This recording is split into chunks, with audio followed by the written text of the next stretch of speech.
what this technology promises is improved energy harvest, significantly improved energy harvest, 25 to 35 to 45% energy harvest, so, depending upon what technology node we're talking about. And if you're trying to make money in solar, which people do, and that's why they're building it, dramatically improve cash flows. Hardware to Save a Planet explores the technical innovations that are giving us hope in the fight against climate change. Each episode focuses on a specific climate challenge and explores an emerging physical technology solution with the person bringing it into reality. I'm your host, Dylan Garrett. Hardware to Save a Planet is brought to you by Synapse. Make sure to click subscribe so you don't miss any future episodes. Thanks for listening.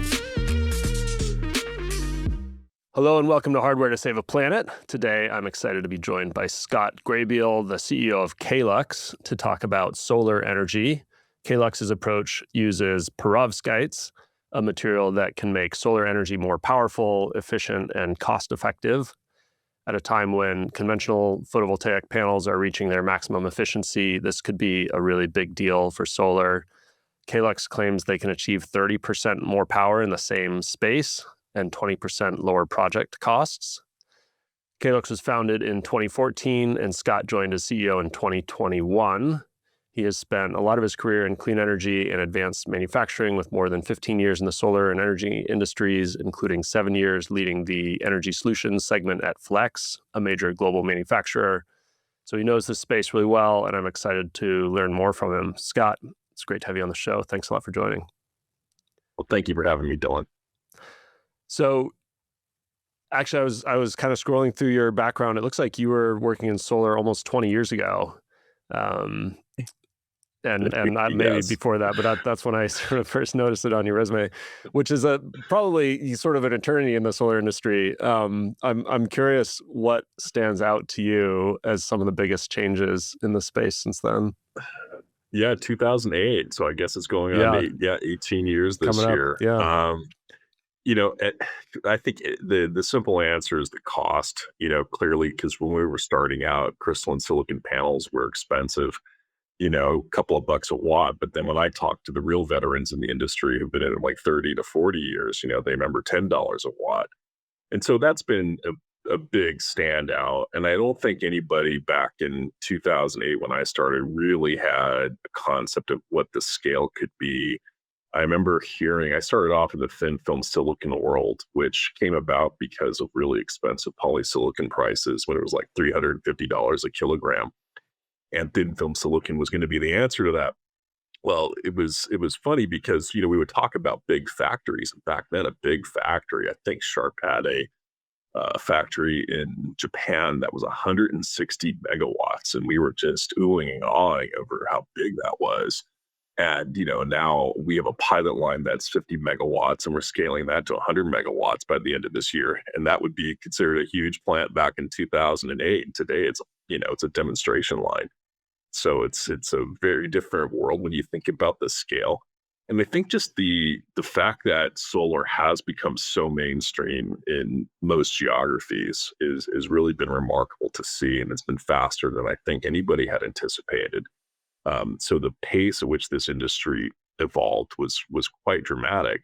But I think the challenge really is that it's all been along the same kind of monolithic node. Panels look pretty much the same as they did in the 1970s, though you did have some pretty funky looking panels with round wafers and whatnot, or round cells. But, it really hasn't evolved much. And when you look at how other technologies have evolved, where we've seen increases of processing power, et cetera, there really isn't an analog that we've seen in solar until recently. And I think that's what's going to make the next 10 to 20 years exciting, is to see these changes come about from just how we think about deployments of solar and the materials that we use in solar. But yeah, it's been interesting to kind of see this industry evolve. And I had the good fortune of being everything from the manufacturing side to the equipment side to doing a little bit of project development. So I got a pretty good view of how a lot of these different pieces fit together over that time. But it's been a journey. Yeah. And like you said, it's been kind of a broad view of solar itself, and then even outside of solar, it looks like, from at least your time at Flex, kind of energy more broadly. I'm curious, what was it about Were you specifically looking to get more deeply into solar again after Flex, and then what was it specifically about Caelux that kind of attracted you as the solution to focus on? Yeah, I took a short break from leading the energy business at Flex, and we took that from about 300 billion to about $2 billion. And we did that organically and inorganically, like the Next Tracker acquisition, for example. And then, that was a fantastic ride in many sense, in many ways. But in other ways, it was a real challenge because we saw some of the larger bankruptcies, had occurred in around that time, like Sun Edison, et cetera. But amongst, what were challenging times are also this maturation of the industry. And so I took a short break into construction technology for a bit because for me, that was also very much a kind of a mission driven approach. How do we make housing cheaper and more plentiful? And so that was a little segue, but I stayed engaged in the industry as an investor. So I had, as an angel investor, I invested in startups that were in the solar space, and it was always calling on me again. And I got the call from the venture fund that was backing the company at the time, and is still with us. They asked me to take on this new opportunity. And what was compelling was I had not seen a step function change in performance like this type of technology Perovskites brings to the table. We used to grind it out trying to get 1, 2, 3, 4% improvement in energy harvest on a relative basis. And to have something that could promise a 20 to 30 to 40% improvement on a relative basis was just almost unbelievable. And it took me a little while to get my head around it. And I brought in my own experts and folks that I respected that were cell scientists. And I said, is this real? What do you think about this? Because I couldn't believe the math. And the takeaway after they kicked the tires was, yeah, it looks real. It's going to take a lot of work, but it's there. And we were at that time, the company was on 2-inch by 2-inch substrates. And now, 5 years later, we're producing and shipping 2.1 square meter substrates. So there's been a huge leap forward in terms of the size at which we're producing these things. But what was attractive was just the possibility of really changing that monolithic, let's say, architecture I talked about previously and really bringing something new to the industry and allowing it to expand further. There are projects today that don't pencil out effectively using the current state-of-the-art technology, and we are running into a ceiling. I think we will be, pleased to see pure play crystalline silicon technologies reach maybe 25%, practically speaking. And I think that perovskites will enable us to really legitimately talk about 30 and 40% efficiency products in the future. And that's the promise of tandem devices, when you're able to slice the spectrum up into bits so that you're able to more easily digest the energy that the sun is putting out. And that's exciting. That's really a shot in the arm, I think, for anybody who views PV as a technology that may be on the fringes. This type of a conversion efficiency that we're talking about drops costs so dramatically. At the same time, really fills a much needed requirement that we see today, because all we're talking about now is about energy costs rising due to the pressure of data centers, et cetera. And our view is that you couple high energy density solar with low cost energy storage, and you have a dispatchable solar capacity that can support the needs of the future. So without this technology, without perovskites, we really don't get there. Yeah. Just as a little tangent, how were we kind of eking out more and more efficiency using fundamentally the same technology with kind of silicon based PV? A lot of it was geometry, believe it or not. Making the dead space that was on a module less and less. And there were other approaches where some people were shingling, for example, where they were cutting wafers and gluing them to each other so that you could eliminate the dead space between the individual solar cells. Some companies have really figured out how to lay up solar cells very effectively to remove that. And then you've had some incremental innovations, I'll call them, where like something like a heterojunction device where you're putting a thin layer of amorphous silicon on a crystalline silicon cell and doping it appropriately, that would give you maybe 1 or 2% improvement in efficiency. You see like the TopCon technology, which, uses different oxides and takes advantage of other, let's say, interesting physics properties of silicon to get incrementally just a little bit more out.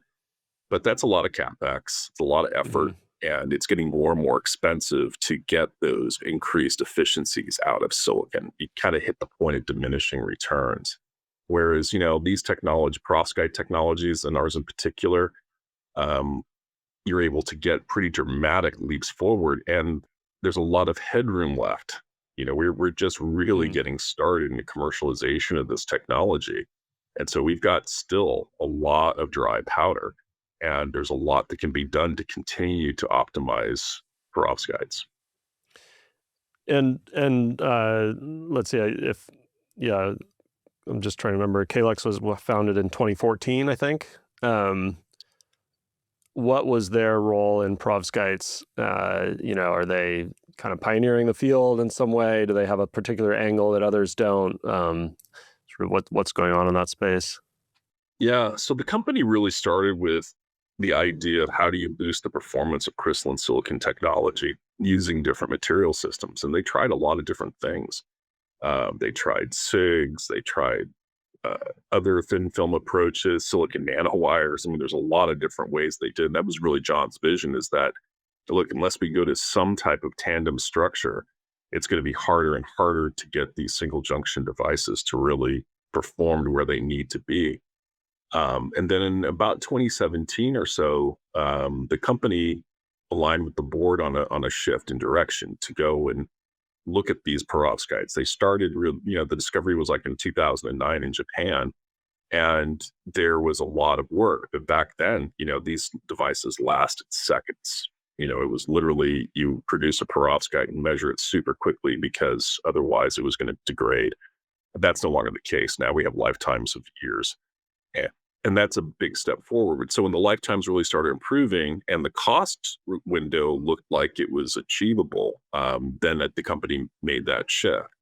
The innovations that we've brought to the table are around the chemistry. So everybody's got a slightly different approach from a chemical standpoint. Our process, though, is quite a bit different in many ways. So you have to look at these devices as not just being perovskites, but they're a stack. And so there's certain elements of that stack that we have proprietary technologies that ensure that we have the lowest cost pathway to produce perovskites, and even lower cost than players in China. And that's because we eliminate certain CapEx that is otherwise needed by other players. We eliminate that completely and use low cost methodologies and process conditions to make these devices very quickly. And that's been a key differentiator. Our focus has been on the scale production of these devices. And John, and our founder, very early on, limited the chemistry window that the team was allowed to explore to really, I would say, chemistries that were going to be scalable, where we didn't need some exotic dibubbly amoctate that was going to be super hard to produce. We could use largely commodity chemistries and use them effectively in scalable processes so that we could make these devices commercially quite successfully. And just as an example, excuse me, once we scale this site, it'll be quite profitable. Once we get to our 100 megawatts, we'll be completely inline production.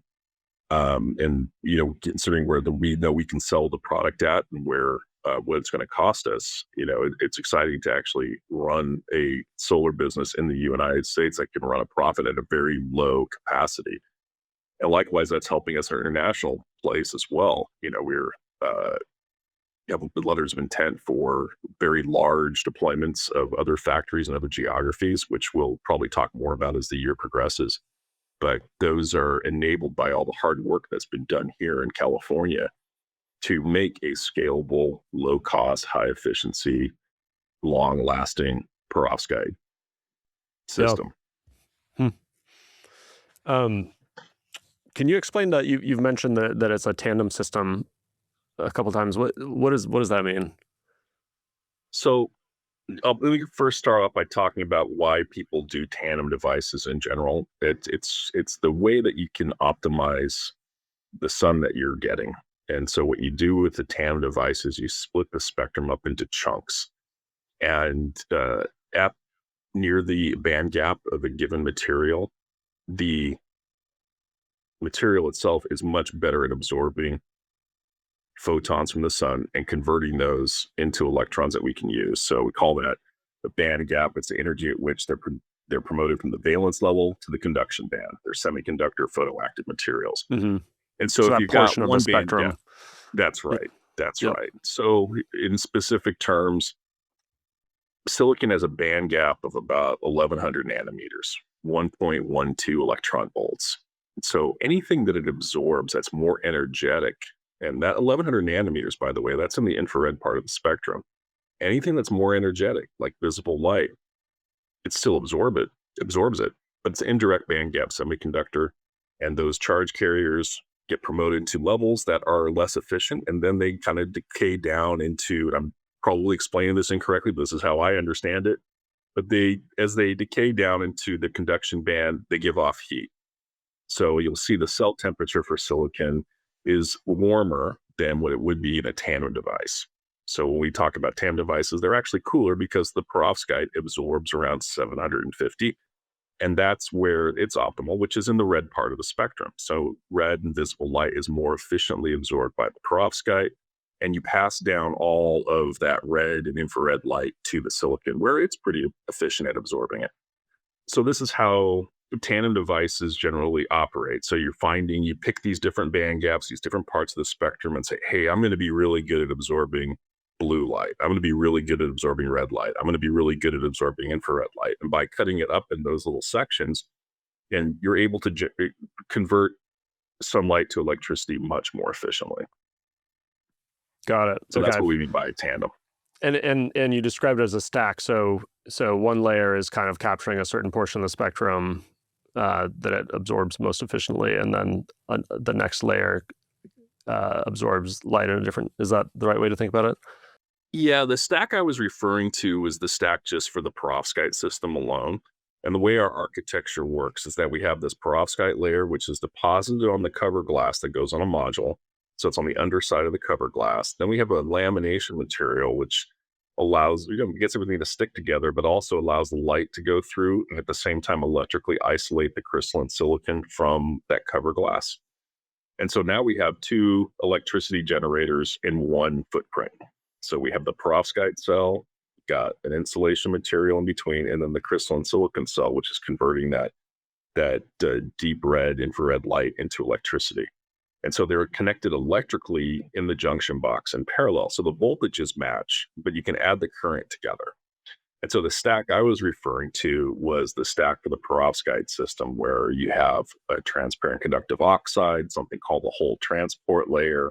Then you put down the perovskite, which is kind of a complicated system of different chemistries that come together. And then you've got an electron transport layer, and then you have another oxide. And that's a conductive oxide. And that's what we ship to customers who make the modules out of what we call active glass. Okay. Help me understand the significance of this. So a step change in efficiency, in kind of, energy we can produce with a certain amount of sort of square area, materials potentially, lower cost. Like what does this mean for, I don't know, our clean energy transition for the solar industry? Does it open up kind of new use cases? What's the significance? Well, I like to go to the economics, but there are use cases you touched on are pretty fun too. So let's hit both of those. So the economics are what really captures, I think, the minds of folks that are in terrestrial solar today that are building these projects. And what this technology promises is improved energy harvest, significantly improved energy harvest, 25 to 35 to 45% energy harvest, so, depending upon what technology node we're talking about. And if you're trying to make money in solar, which people do, and that's why they're building it, dramatically improve cash flows. So between like 45 to 55% improvement in project cash flows over a 25-year solar power project. And then a lower levelized cost of energy is the flip side of that. So let's say you plow back instead of that profitability, you just lower your levelized cost of energy. Well, that lower levelized cost of energy now opens doors for projects that would otherwise not pencil out. So you could be in conditions, let's say, for example, well, it's a fairly low cost region. Great. Well, we couldn't get in there with crystalline silicon technology. But if we do a tandem technology, we can actually build the project successfully. Um, I think in applications like we were talking about before, like data centers, it's huge because now you have the ability to either, instead of building a massive solar farm, you can be maybe 30 to 40% smaller and still get that same energy, or you could build the same size and just get more energy out. Really up to you. Combine that with low cost energy storage, you effectively have kind of a dispatchable system. And the ratio of that really goes like 1 to 5 to 17 is kind of how the math works. So for every, let's say, megawatt of demand that you have from a data center, you'd need 5 megawatts of solar, then you need about 17 megawatt hours of energy storage. And that's generally how that ratio comes together. And the cost of energy storage is plummeting. And with innovations like this, the cost of solar can be sustainably lower. We saw a pretty dramatic drop in module prices in China in particular, hyper competition, markets getting shut off to them, whether it become tariff or non-tariff measures internationally, which cause those prices to plummet, where TOPCon technology, for example, could be purchased for 8 to 9 cents a watt. Well, that's changing. Prices are going up. And we think they're probably going to settle out around 15 cents a watt as the industry really recovers and mothballs old capacity, resizes itself, and markets kind of figure out what they're doing from a regulatory standpoint. So that was an aberration, and we knew it was going to be an aberration. But longer term, we'll see prices in that 15-cent range for at least the next couple of years. Well, that being said, that then if you were to go and take those same said modules and include a perovskite top glass on it, and our active glass as an example, well, maybe the module price per watt goes up by a couple of pennies. So now it's 17 cents a watt. But now you have 30% more energy harvest. So it quickly pays for itself from that standpoint. And now you talked about use cases. The use cases for these products are amazing because you also have the opportunity to deposit them on flexible substrates. And that's something that we've kind of been working through. And the flexible substrates really open up a lot of different markets and maybe rethink how we do terrestrial PV. Maybe there's a future where we can just print out rolls of this solar panels, if you will, and they're so cheap that you really, a lot of the other considerations go away. You really don't care if it lasts 25 years. I'll just go down to Home Depot, hit the button, and print out some more. I mean, it's possible, right? And we love to think about those things. Integrating photovoltaics more effectively into automobiles. What an exciting thing to be able to provide an automobile manufacturer a film that they could put maybe laminated inside of the glass that goes on a moonroof and say, hey, there you go. It's a semi-transparent array that will generate electricity, get you a few extra miles on your electric vehicle. Space applications are just through the roof. Perovskites do very well in space. We've worked closely with Caltech over the years to prove that. They have the ability to do a proton in bombardment, and we've been able to prove it. Plus, we've also put material in space. We've been in low Earth orbit. And our perovskites, even after a solar storm, performed extremely well. These materials heal themselves, and that healing factor is something that silicon doesn't exhibit. We even see this in the terrestrial space, where you'll see a diurnal response, where you'll have the perovskite during the day will be producing and maybe trails off towards the end of the day and then recovers completely at night. So you see this cyclicality. So that's also something that has not been considered before in photovoltaics, where a lot of the tests today are geared towards silicon. They're all geared towards silicon, frankly. And so these types of phenomena are not accounted for, but they exhibit themselves quite well and quite obviously with perovskite. So there's a lot of cool things that will come out. We may even be talking about solar embedded into clothing. Who knows? Hmm. On the economics point, I was curious. You're talking about there are projects that pencil with perovskites that wouldn't otherwise pencil. Is it right to be thinking about that as if in the sense that those regions would otherwise be served by natural gas or something or coal or something that would pencil, but in this case we can replace that with solar, or what is the alternative for places like that? Yeah, that's a good question. And I think it's going to depend case to case, and it's going to depend where you are geographically. You're close to coal, you have availability of natural gas. In many parts of the world, you just go without. right? So if you don't have natural gas or you don't have coal, okay, well, we're just going to have a restricted grid, I guess. The U.S. case, for example, when I think about those use cases, yeah, there's always the optionality. But one of the things that we've done a lot of work on, will be hopefully publishing a white paper, late this quarter, early next quarter, along with some energy storage folks, is really this idea of what's it look like to have dispatchable solar when you're talking about having high energy density generation from perovskites and low cost energy storage. And you can see that, for example, in Europe, that we accelerate the obsolescence of natural gas dramatically. So we could be in 3 years, we could be looking at the obsolescence of natural gas in Europe. Even in the GCC, we could see that in 4 years. And in the US, it's going to take longer because we highly subsidize natural gas extraction and transportation. So either through business structures like master limited partnerships, or through direct incentives such as percent depletion deductions and intangible drilling costs, natural gas is highly subsidized here. But, with that subsidization level, then you're looking at the horizon for natural gas obsolescence is really in the late 2030s.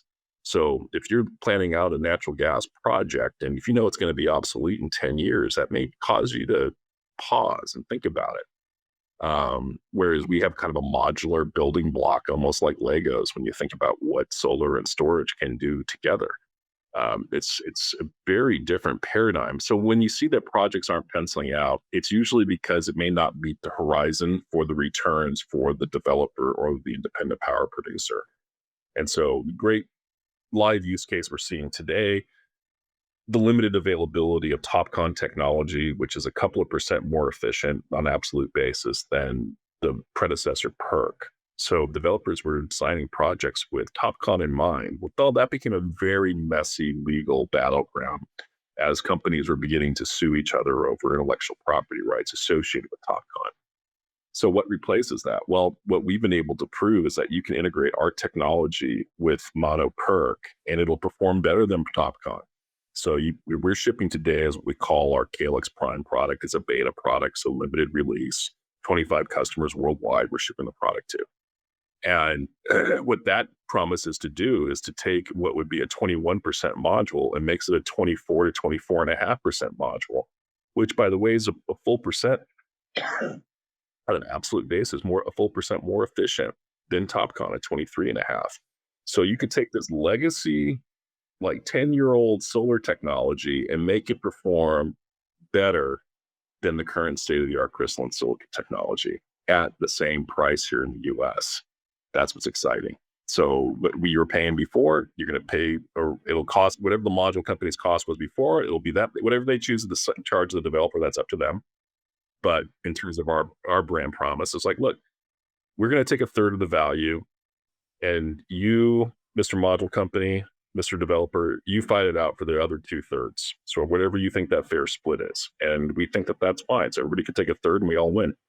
Mm-hmm. So what's the catch?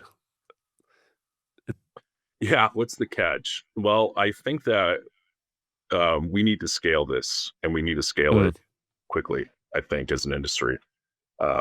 We're excited about it.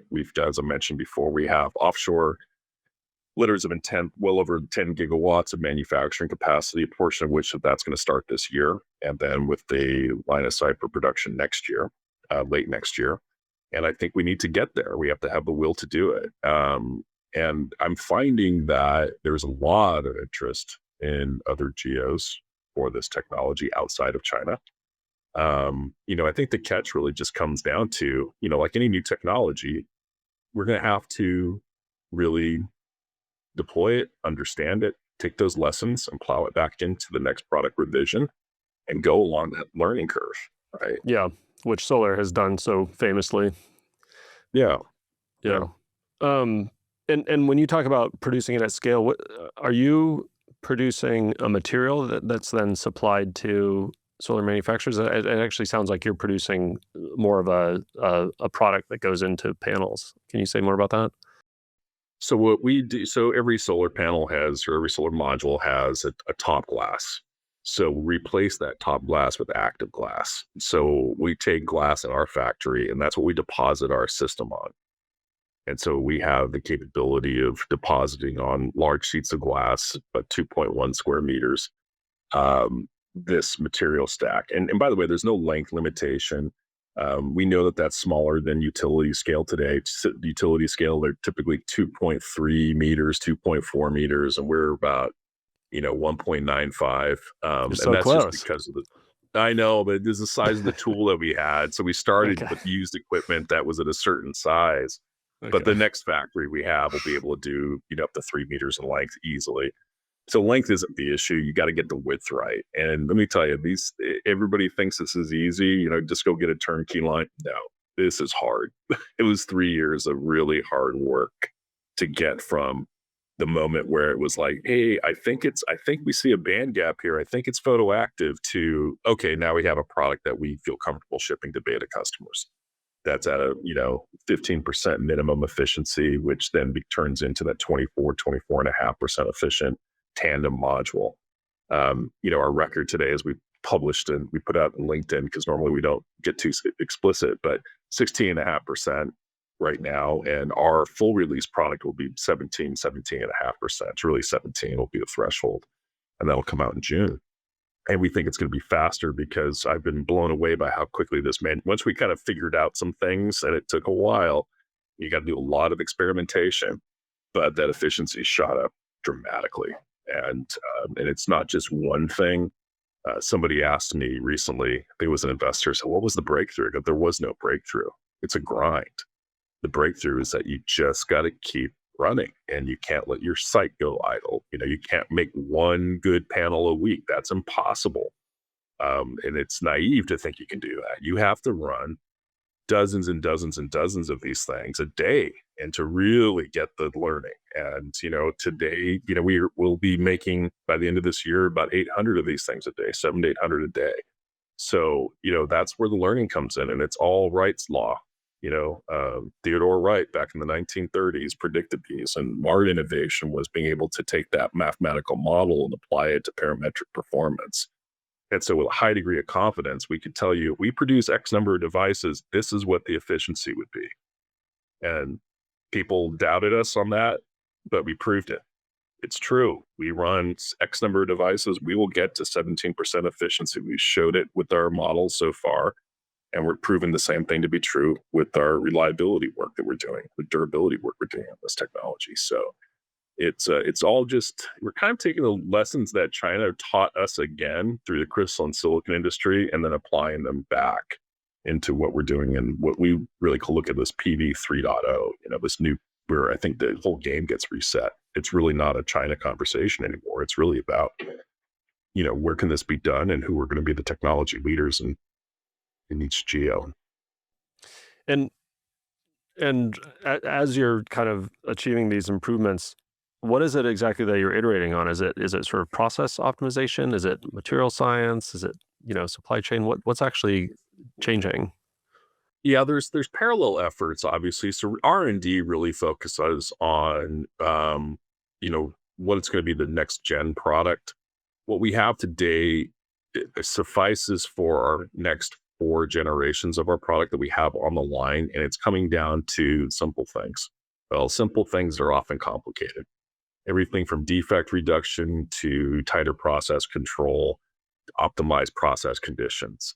And that's where we're seeing the gains. And so we can easily get, I think, to a 20% device top glass on the current node that we have, the current chemistry that we have. And there will be advancements that R&D works on to address even higher levels of efficiency. So that really puts us in a place that it's really coming down to just process optimization. And the supply chain aspect of things has been absolutely critical. When we got our first round of financing, I told the team, I said, guys, cost reduction starts today. And we have to be mindful, and we have about where we take the technology and who our partners are going to be. And that's been incredibly important. So we professionalize our supply chain team quickly, where we have international supply base. We work with companies all over the world to support what we need, and also try to develop new suppliers. And that's been enabling us to get our direct materials costs in line to what we predicted, again, using our favorite guy, Theodore Wright. That's how we've been able to do it. But that's just another problem. You got to grind it. And one thing I learned out of Flex was how to grind profit out. And so, it's really a lot of blocking and tackling. I hate to say it, there's no silver bullet. It's hard work. Yeah. So then your business model, you're selling this cover glass, or sorry, this active glass, I think you called it. And I read somewhere your strategy is to partner with incumbents. I'm just curious if you could say something about that, as opposed, I suppose the alternative would be to compete with the incumbents, kind of making your own modules and this kind of thing. How did you pick that approach? Well, there were lessons. So one of the things I realized when we did the deal with Nextracker way back in 2015, the biggest gift that Flex gave to Nextracker was its balance sheet, because they went from a single customer startup company, 45 million in revenue, and a year later, 450 million in revenue. And that was because you had a large balance sheet player that could sign parent guarantees that unlocked the possibility of working on all these different solar power projects that otherwise were closed off. And so thinking through the same thing, one of the things, I was trying to create a synthetic version of that with Caelux.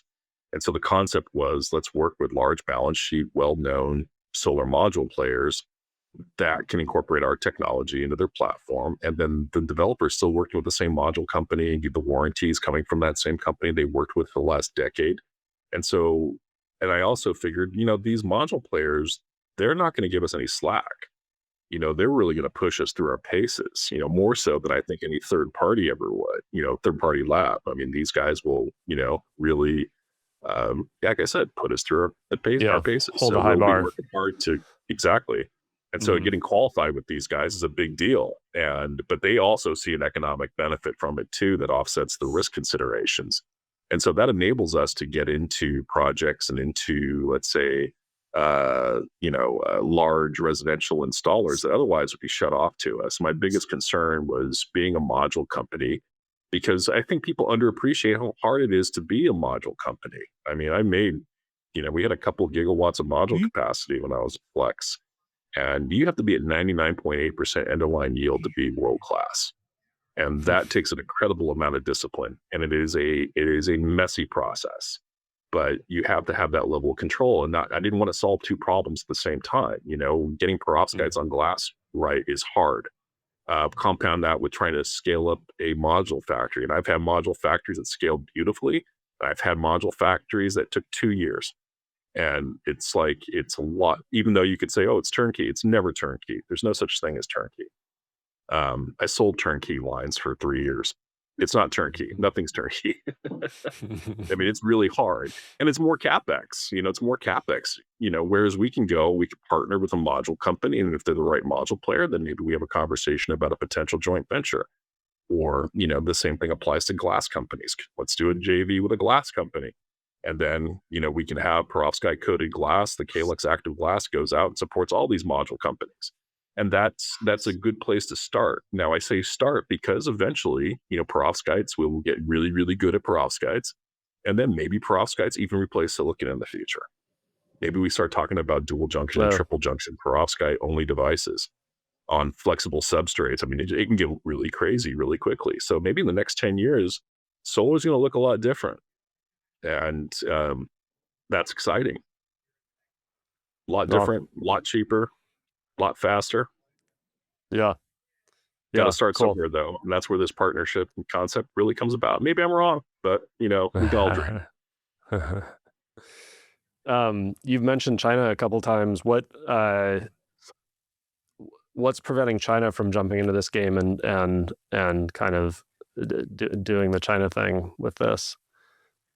China is in the game, and we have esteemed competitors in China, which, I'll never disparage. I think the good work that's been going on over there. But I will say this is that there's a tendency for these companies to be module players, and they want to compete against the incumbents. They don't quite have the same partnership strategy that we do. And plus we're relentless about our IP filing strategy. We file everything internationally.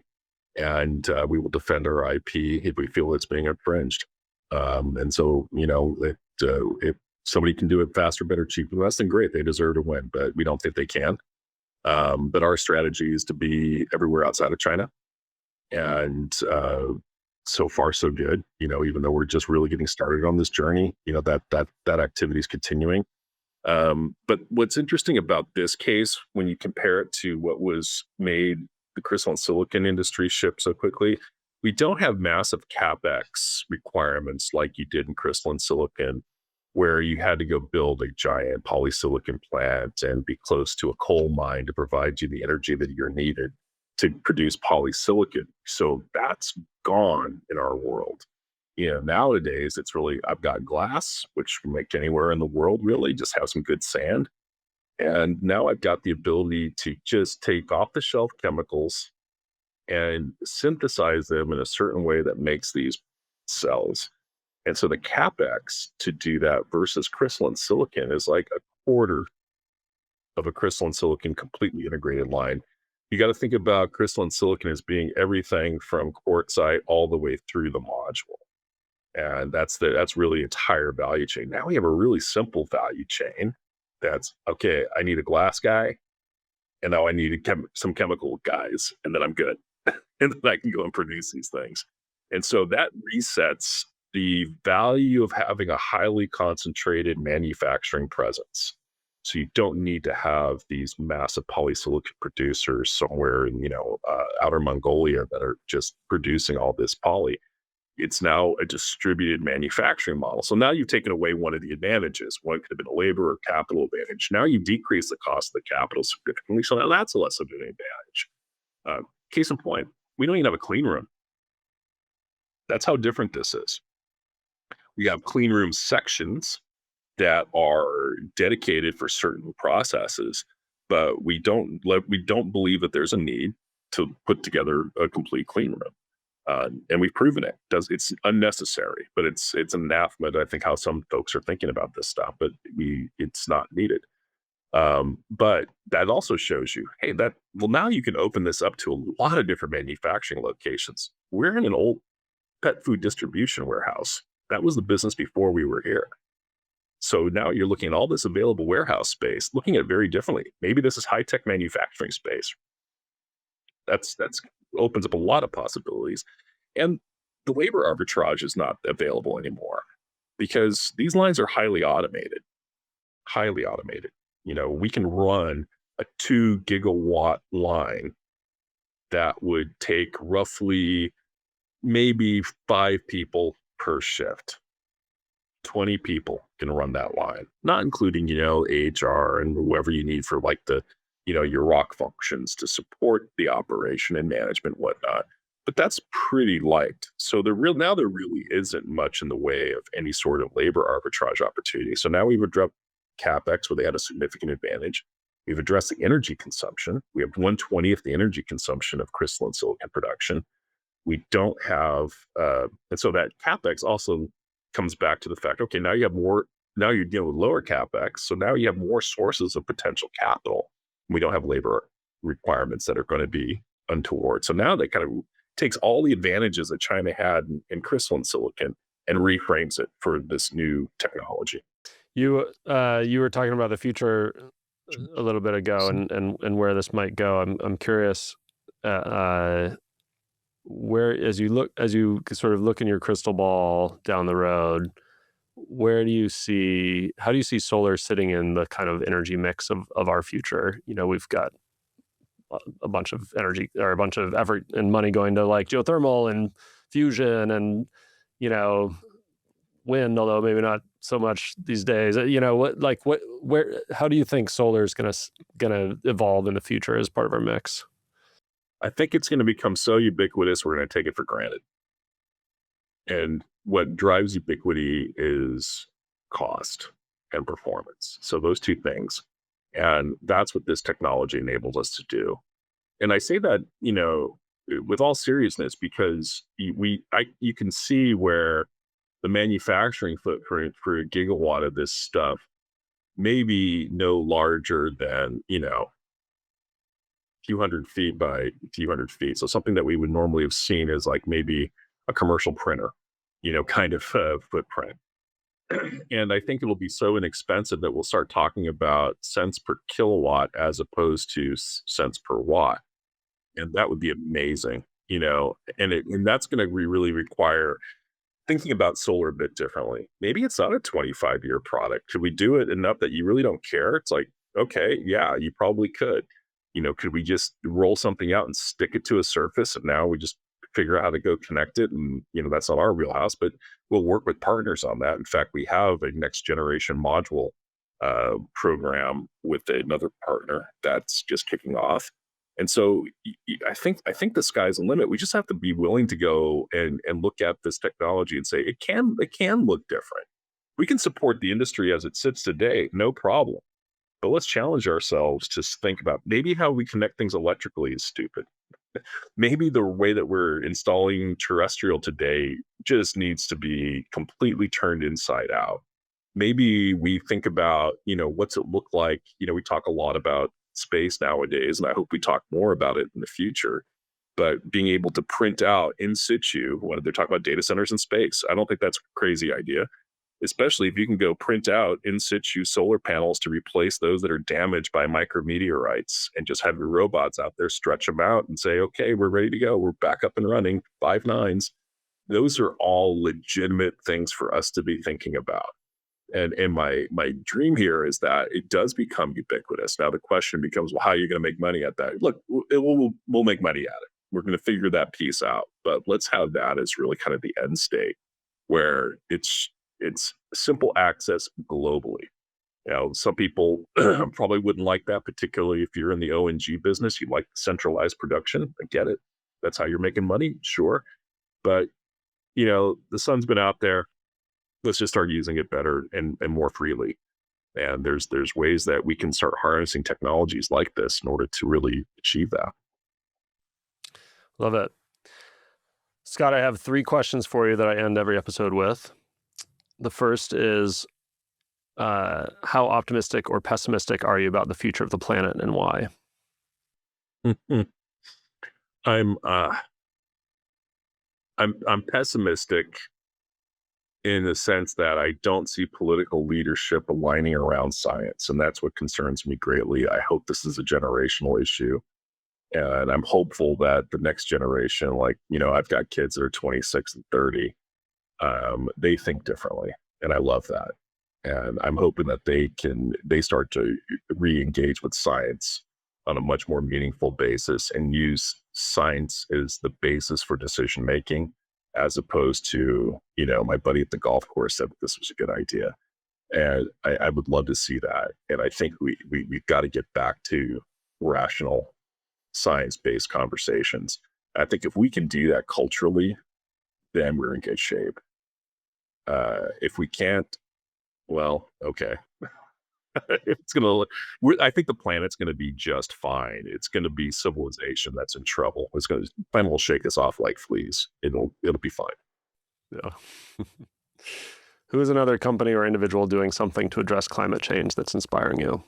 Oh, I gotta say, I've known Dan Sugar for a long time. Dan and Alex and that crew at Next Power, they've just pinned the throttle, and they are diehard believers.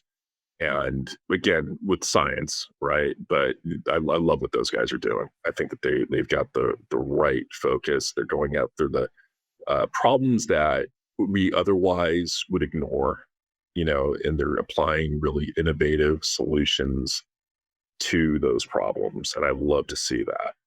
And there's a couple more, I think in the energy storage space, there's a lot of promise. I just want to see more of that.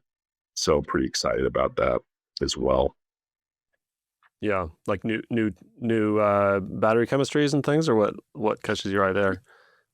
I think new battery chemistries are always compelling. I'm always really fond of, let's go and get as much as we can out of this technology node. So for example, we were when I was at Flex, we were one of the first to really embrace LFP alongside Enphase.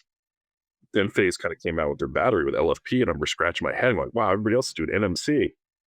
Well, then there was this LFP that was coming out, and then we started pioneering that for stationary storage. In fact, there's a flex energy storage deployment at the National Wind Development Center in Boulder that all the politicians used to love to get their picture taken in front of. And that was a Flextronics made energy storage system. And so I think that they're figuring out how to do it cheaply and at scale is largely a choice here in the US. I think that that's one of the things that we should probably just decide we're going to go do as a country and invest in LFP energy storage and then the next generation on top of that. And there are some interesting chemistries out there.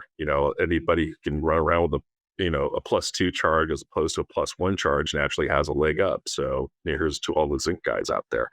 So I think, and that's kind of interesting. I want to see what happens with sodium batteries. That would be super cheap, right? There's some interesting things that are going to happen, and it's just coming down to scale. What advice do you have for someone not working in climate today who wants to do something to help? Yeah, I think people need to stay engaged in climate science in one way or another. Be naturally curious about that, and from there, you kind of let your heart dictate where you want to go. And it could come down to the ballot box. I would say really just be another voice out there that's acknowledging the truth and saying, look, these are challenges, these are problems, this is something we really, really need to get ahead of. And I'm not, this sounds terrible, but a lot of discussion around micro behaviors, should I get plastic or paper at the grocery store? Those are not needle mover events, but what are needle mover events is you get the people in power that are able to make the decisions that are going to be beneficial to the planet. That's ultimately it. So let's harness our democracy appropriately and acknowledge the fact that this is a challenge that we have to go after it. So I think stay informed, be fearless, learn as much as you can. And I think that's always just the basis for just about anything. Be a responsible citizen. Love it. Scott, that was awesome. Thank you. I learned a lot. Thanks for everything you're doing. Well, thank you, Dylan. Really appreciate you having me. Hardware to Save a Planet is brought to you by Synapse. To find out more about us and how we develop hardware solutions for the world's most ambitious companies, head to synapse.com. And then make sure to search for Hardware to Save a Planet in Apple Podcasts, Spotify, or anywhere you like to listen. Make sure to click subscribe so you don't miss any future episodes. On behalf of the team here at Synapse, thanks for listening.